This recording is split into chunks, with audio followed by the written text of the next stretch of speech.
Hey YouTube, it is Denisio Matrenga as Provis A. Roken, and today I want to get into a number of topics that have just been hit in my heart, and I really just want to portray to you what exactly has been. And so, simply getting right into it, let's step into the inner world or the inner energy versus the outer. Okay, so a big misunderstanding is that the inner world is the outer world. And a lot of people live their lives as if the energy inside of them is the energy that's outside of them. And they don't realize that they are correct and they're incorrect. They are correct because of the reactionary basis upon which they base that ideology. But um, it's it's a thing that's inside of you that is making that reactionary basis, and you are reacting to that. And so let me get into that. So essentially, imagine you are in a vast darkness. There is a water, and that's it. You just live on the water in the darkness, and you're this light, right? You're just this ball of light, all right? And a bunch of other things that are more like a gloomy kind of resonance, right? They're not like a light, but they're not like a darkness because they give off a sort of emphasis like light, but it's not light. So you can't even say that. A reflection upon the waters, how about that? That there is an energetic basis to it. Okay. And that all these things are simply notifications. Like if you were to get on your phone, like you're on the browser, and it says it wants to know your location. Imagine if every single action, every single thing that you could or could not, does not matter, was a notification. And that notification went and directed into your energy. And this energy is right here. And then the sea is in here, the depths are within you, right? And so these energetic processes, the software essentially comes up to you as a notification and asks you, hey, this, hey, that. You give permission or you deny permission. Both of those are using energy. And so it is a matter of clicking the X or going right through it because, again, it's software. Even on that, it's not permeable. It does not exist. And so what I mean by that is it's not always to click X. It's a matter of seeing that as an option that you can simply acknowledge it. You can acknowledge the thing, but you don't see the need to actually interact because there is no need to interact. Even that is created from within you. So whenever a thing comes across you to where you hold an opposition, say like they are against something, say pro-life or whatever, and you are for life, right? That you can come to reasoning from them because they may have a logical basis and may not be from the basis of being against life. But by doing that, you are not only stepping into their shoes, but you are being the mediator, being the middle stance to come in reconciliation with those terms. And so what I mean by that is, say, for example, abortion. It's in America, a lot of the time, they like to put it onto the political views. And so the political view for liberal or democratic is pro-choice. And the liberal or the typical view for the conservative or Republican, not saying that it has to confine to those, conservative and Republican, of course, but is pro-life. So pro-choice versus pro-life. Okay. And so you can bring up the bases and whatnot, and they'll bring up attacks and to one another's points, and they'll have a basis for both. Yet they won't define the thing from the bounds they've given, but they love to define their laws from the bounds that, or they like to define bounds from the things that are given. So yeah, and so it's very confusing. It's a very entropy system, and I will get to that as well. And so essentially, you are to see those bases, right? And then use the structural basis in which you can portray information. So say in class, for example, when we were speaking about the difference between abortion and a mother having a baby at 18 and just deciding to kill it because she did not, I know it's graphic, just because she did not want to, deal with the ridicule or anything, and she was at a prom or some sort of event for school, and she was smiling, okay? And so, like, just la-di-da, nothing happened. In fact, I'm happy kind of mood. And then the baby was found in the trash can. That if you see something like that, and then you compare it to abortion, oh, well, that's different because it's the time, it's the age. All right, well, let's break that down. So you are basing that based off of a number of functions, say like a function that computes for pain or it computes for processing. The cells still process, cells still feel damage. That is just a microcosm to the brain being a macrocosm. So that can't be said. So say you still go with that. Say it is a matter of the functions and the number of cells. That, the number of functions and whatnot, and the number of cells that give account for life. Then you say, okay, well then it doesn't matter, what age and whatnot, that you can say that that if that is the case, it still has a number of functions because it's in a state of becoming. And I will prove how every being is continually in a state of becoming in a second. But if that is the case, when you lead up to that, that no matter what, because of that state of becoming, because it has functioning and it has, it has the functions in it to, but it may not have all of them, right? You can't say that because, we still have beings in here that we consider as life. So if you go back to those terms, that, like, say, for example, people with mental disorders or physical disorders that affect them mentally, that if you go back to that and you rise it up, that you can say that no matter what age, you can still kill them, and that you can still kill autistic or especially special needs people. And I'm not saying that that's what people say. I'm just saying that that is what leads up to, and I'm not saying that I agree with that.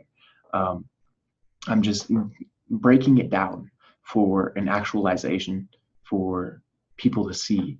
And so I'm not against pro-choice. I'm pro-life because life is fruitfulness. And I'm also going to get into how choice comes from life and all that.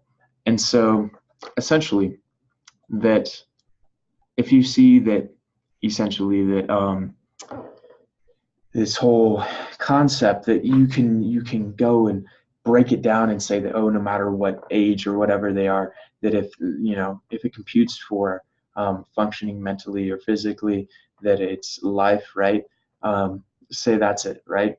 That you can still, like, there's still things to where it's very much choice, and it's very much a taking away of choice.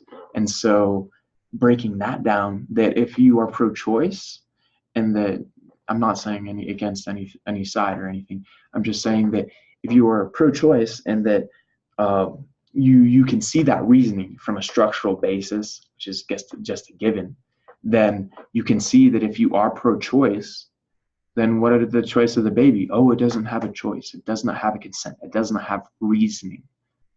All right. Well, all this DNA gave birth to a consumption of what you are, even though it's not just that, it's more than that, as we can see. But let's just go on the material basis, the DNA. And so only half of it, right? Half of it had enough energy for like still a form of life. And so what I mean by that is that half of you made the choice because you were the winner in the race. I'm just going to be blatant. When your daddy popped one, you were the winner in the race. And did the other half of you mix with that? Did it converge with that? It did. So it's taking away that choice because you made that choice right away, right? So there's that. And so what can you say about pro-choice if even the basis denies it? And so that's where you see that a lot of the bases of people, that from the perspective of their own rational reasoning, that they may deny themselves and they may not see it because of their own level of rational reasoning and the perspective of which they portray and which they've been given. And that's a matter of respect that you have to give to them. And so it leads back to the inner energy and the outer energy, the inner world and the outer world. That when you're interacting with someone and say they portray a basis that is very much, you see the errors and it cripples down. You can see where they're coming from, but you see the flaws and how they link together and a bunch of things. And so you wish to break those down, right? You feel the need, right? Now, where does that need come from? That comes from an opposition. And so because of that opposition, it's not a matter of, opposing the thing necessarily, but it's a matter of wanting to bring the truth. And so bringing the truth is in opposition to stating that it isn't a truth, because it is a truth to them. And so that is the basis in which you have to love them and respect them and create a basis to where you don't need to until that innerness settles. So that way you can portray that truth as a mediator for yours and theirs. And so that's why you hold the truth and say it's a matter of, there's a scale of love and hate. And then there's always the middle ground, always the middle barrier, right? That's the neutral state.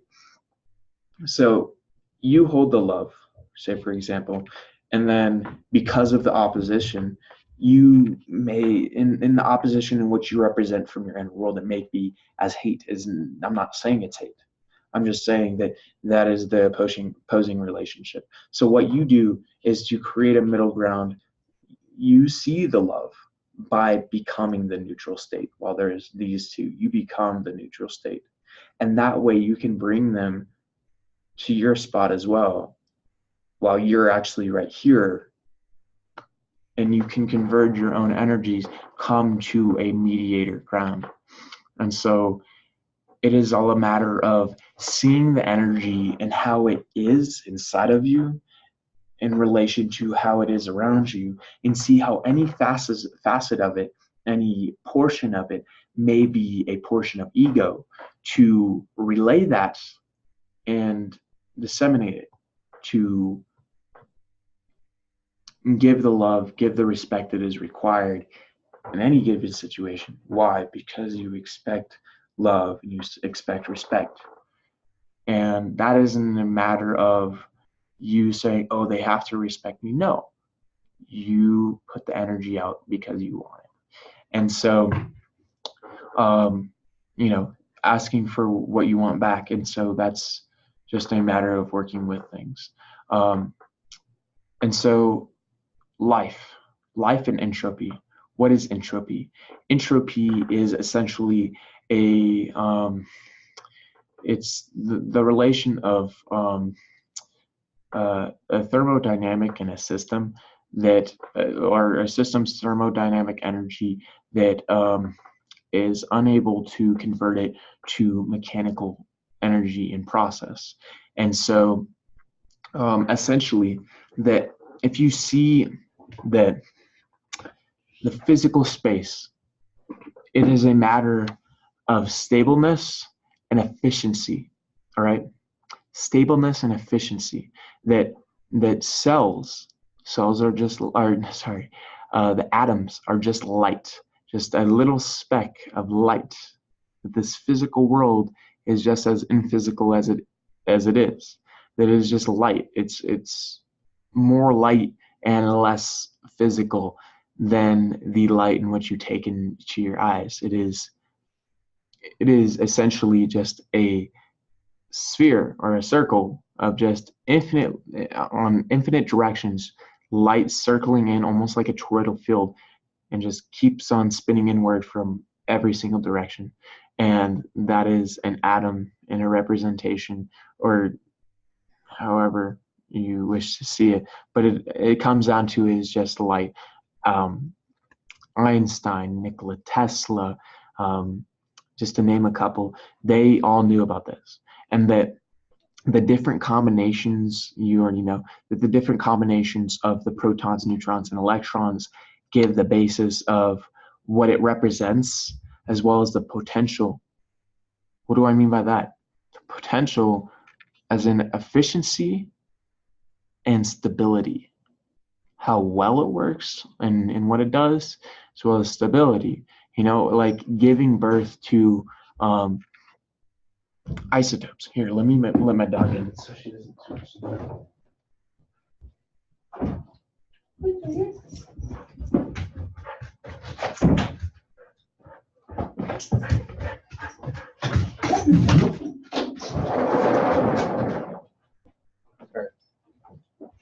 So, entropy. It is, when you get down to it, it is just chaos. It is the breakdown. That when you see that these atoms, that with these combinations, that you have isotopes and that there is different levels of stability, that when you have chemical reactions, that it contributes to the stability of the next thing in conjunction. And that there is a level of stability and efficiency to that basic structure. And that when it comes into a fruition of life, that you can see it. If you see the way that technology is going, is breaking down to where processors are simply at the atomic level. That is all it has to be. And that, the rate at which processors get half the size is speeding up, and went from every year, so 12 months, to 12 hours, and that they say that singularity on that front is going to be around 2020 with just the atomic level of technology. And then if you see that, then you see how all the functions in our body are simply that. It's atomic structures, atomic cycles, atomic processes. And that's all it comes down to. And it all looks for a number of things. How efficient that thing does what it does, and how stable it is, right? And so you want to look at how, if you want to say from the scientific standpoint that we evolved from apes, that say, from example, that maybe we did on a very physical standpoint, not saying all the other stuff can't be true, because saying that man could have, right? I'm not saying that it didn't come from there. I'm saying that's a possibility. I'm just saying that in relation to apes, what is there to deny? Maybe the earth used something out of apes to make man before the aliens and the gods did stuff. You know, I'm just speculating. I'm putting that out there for speculation as well. So essentially, that if you look at that, you look, the animals have um, they they they they have love, but they don't have compassion. You see, not all animals, of course, but when you say a monkey wants to come up, and if you hit it, you keep on hitting with it, and it's actually having fun, it's not going to know when you're getting hurt and you're about to die until it beats you to death. And so that is a matter of compassion. It is a matter of it's able to produce that structure of love, but it isn't able to um, have the functions within itself to process feelings itself, not only from the inside, but from the outside. Because if it can from the inside to make the neutral state from it not at all, it has to be able to do it from the outside as well. And so, with that, that is why we have compassion. That is why we have empathy, and that state of being beyond. And that it is very much more, of course. Um, and so when you see that stableness and efficiency, stability and efficiency leads to life, and life leads to love. But life leads to choice. You see, when there's so many of these things of microcosms and macrocosms, and it's a matter of like love and kind of like feeling the inside as well as feeling the outside, that it needs to be able to use that to correlate what next for the inside as well as what next for the outside. And so with that, it makes the fruition of choice rise. And so besides that, I could even break it down to, if you look at um, the structural process in which we have the atomic level, that it is a matter of, you have one function, right? And it all comes down to, let me back it up. Everything is in a matter of two categories within the physical realm: potentials and cycles. So when you have a potential, it is a thing that comes into fruition as a process or thing, not necessarily a cycle yet, because a cycle is a process that has a beginning and end, and the end is the new beginning. And it continues, and it continues, and it continues. That's a cycle.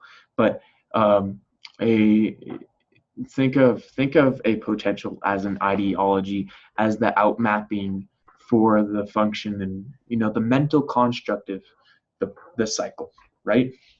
So the cycle would be everything physical. You see that from the atomic level, that it is cycles, that um, it embodies multiple ones, and by the relationship of the surrounding cycles, say there's a nucleus, right, with neutrons and whatnot, and then there's the protons and the electrons, that those all have potentials, that say just one of those things, that it has a number of potentials surrounding it, and those potentials are embodied by it and emanated by it, because if it's embodied, it's projected. And so those are properties as well as things it projects.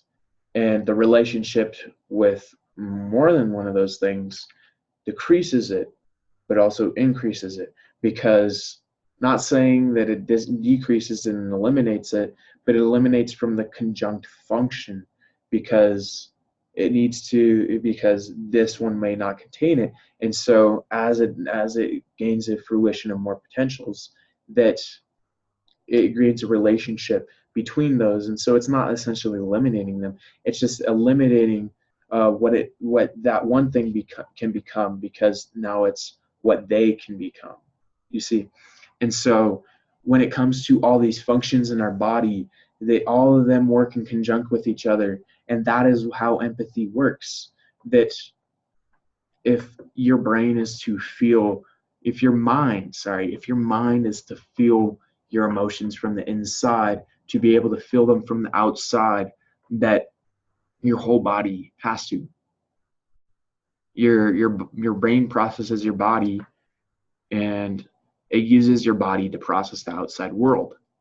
And so it processes the inside, and there's a point of relation that you have to bring to the mind, that there is a difference from the inside world and the outside world, and that there is a number of things that come into fruition from that.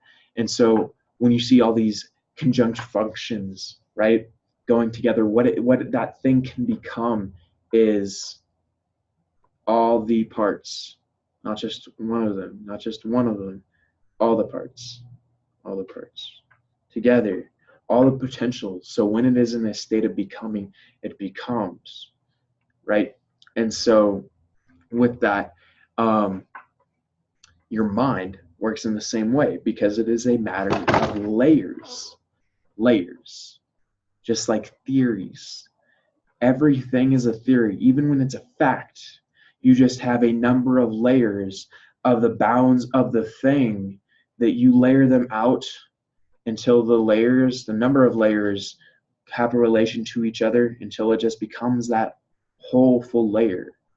And that as you learn what that is, and as you learn all the layers of another thing until it becomes what it becomes, and all these other things, that you can make a state of being, a state of becoming out of those layers, that there is a relationship as the relationships are made, that it is a matter of understanding, a matter of not only understanding, standing under, and knowledge, knowing that ledge, but experiencing it, because experiencing the thing as well as knowing the ledge. Because if you know the ledge, right, it's like experience the ledge, but in every mental way.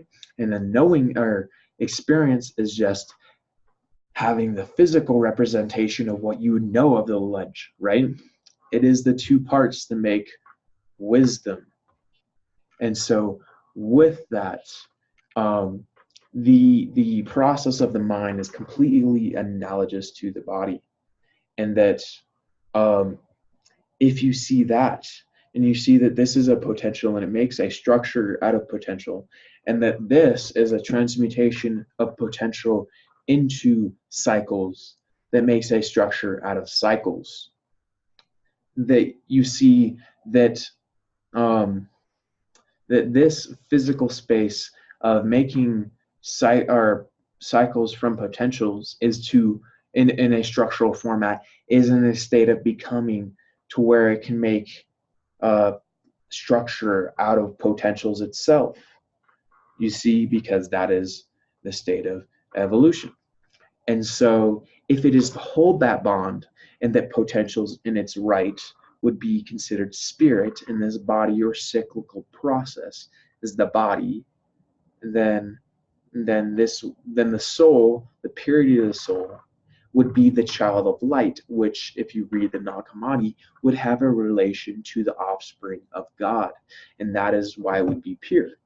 That is just a correlation to portray, and that if you see that you know the work of fractals, and that if you see that, then it's a wonder how the Egyptians knew the pineal to call it the seat of the soul. What I mean by that is that if your body, all the functions and all its senses is processed by the brain, and the brain and all its function and all its senses is processed by the pineal, and that the pineal is the seat of the soul, and so all its functions and all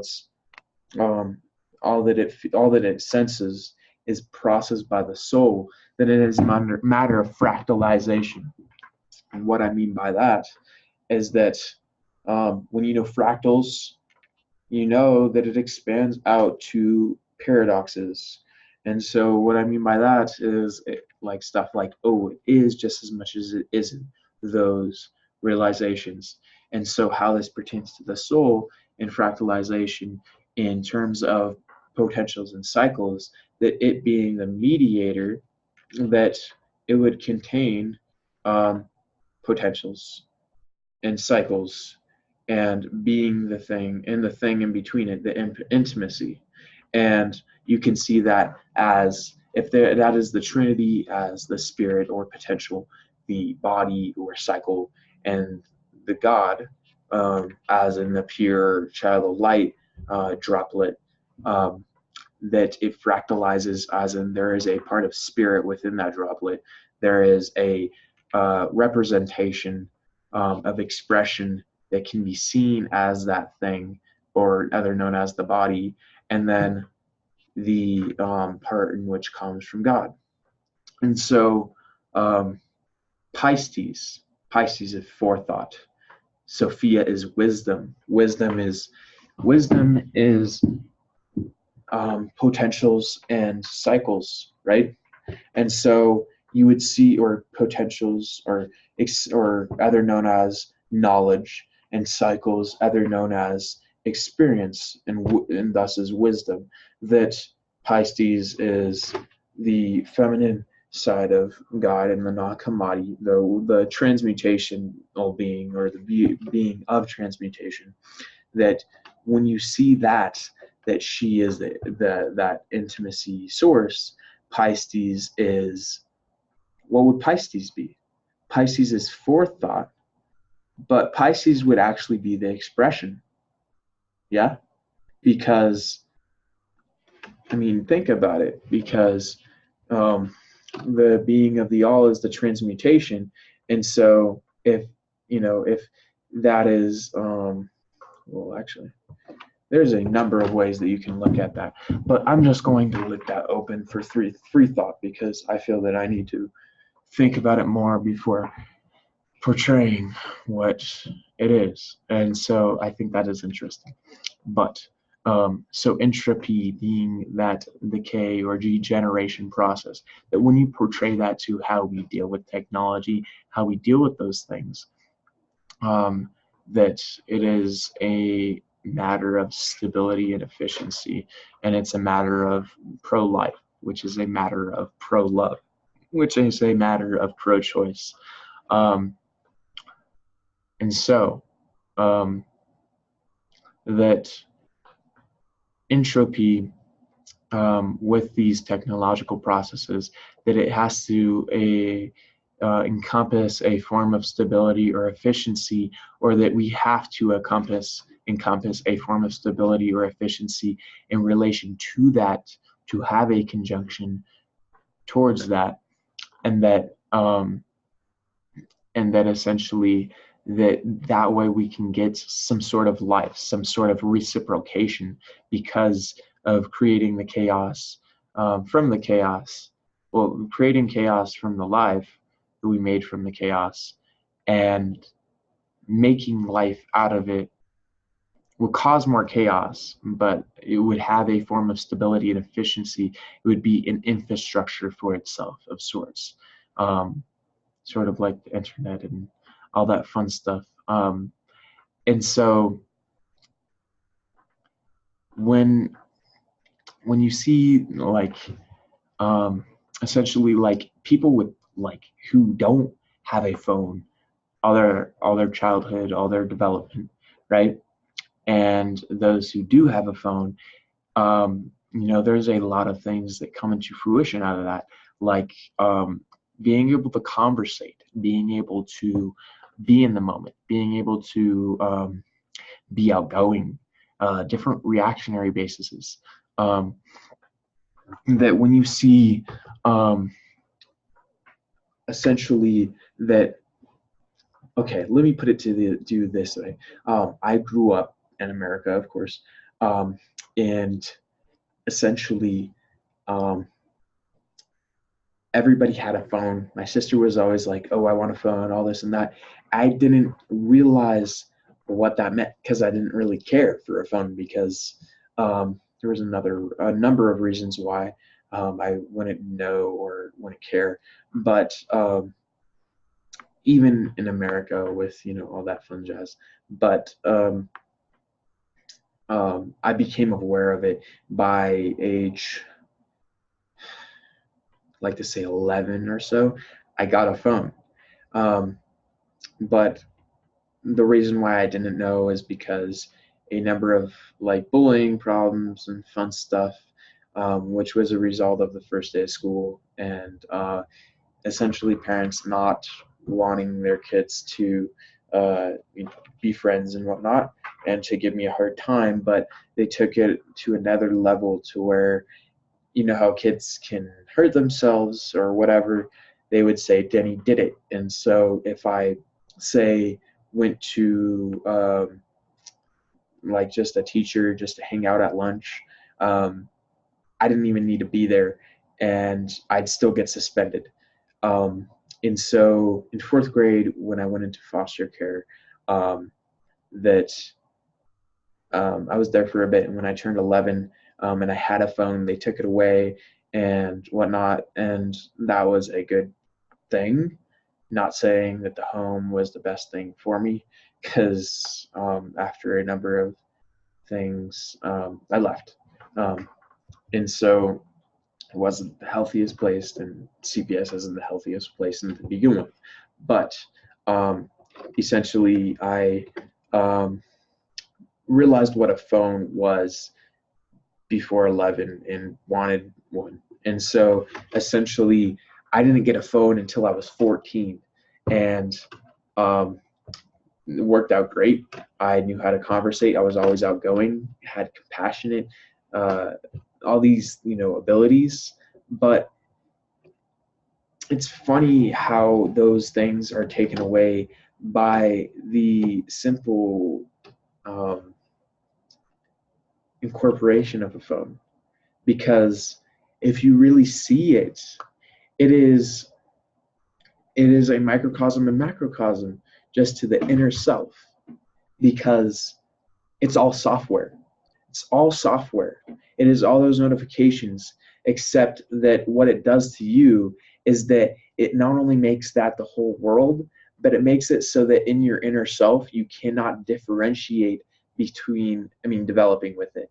That, not saying you can't completely, but there is a very much buildup that you can't differentiate between the software and the notifications, because they have both, and that it's all a matter of notifications on the inside, and that um, it's all a matter of software, and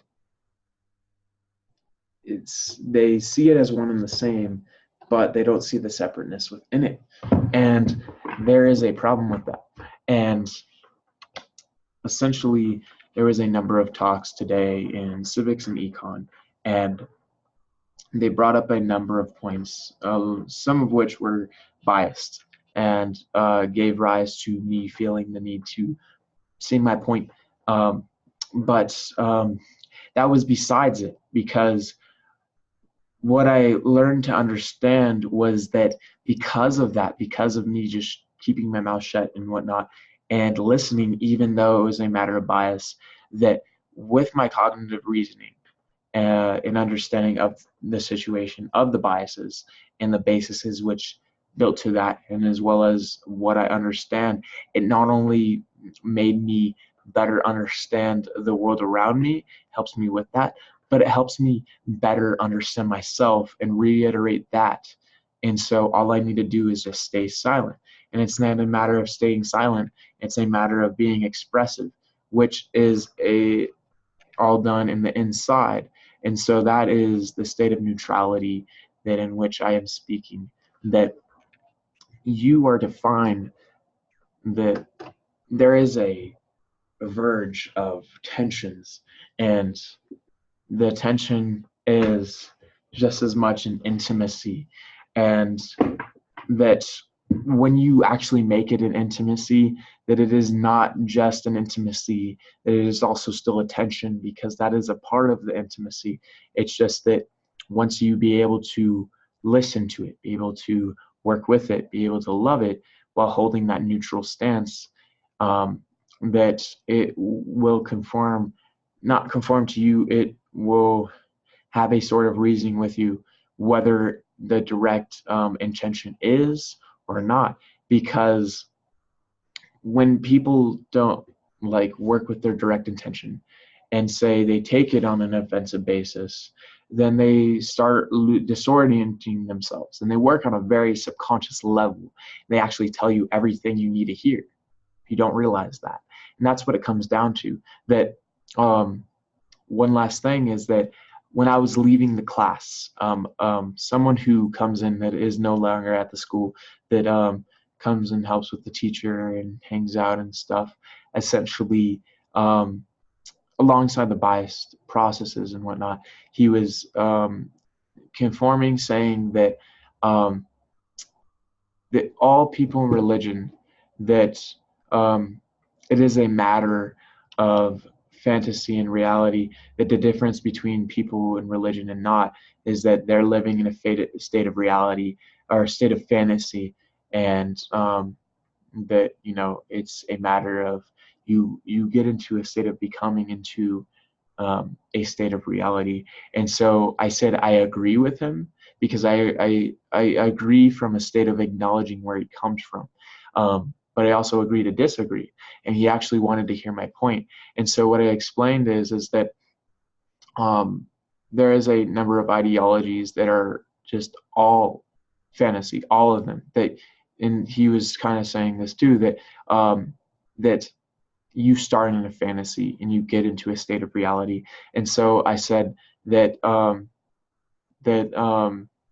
essentially I grew up Christian, and that I understood science, and that there was a part of that that was just so logical that I lost Christianity, not hopefully, but it was just too physical, that it was in the representation, that it was just almost unrealistic. And so and so I held to the moralistic beliefs and understandings, but I understood myself as scientific.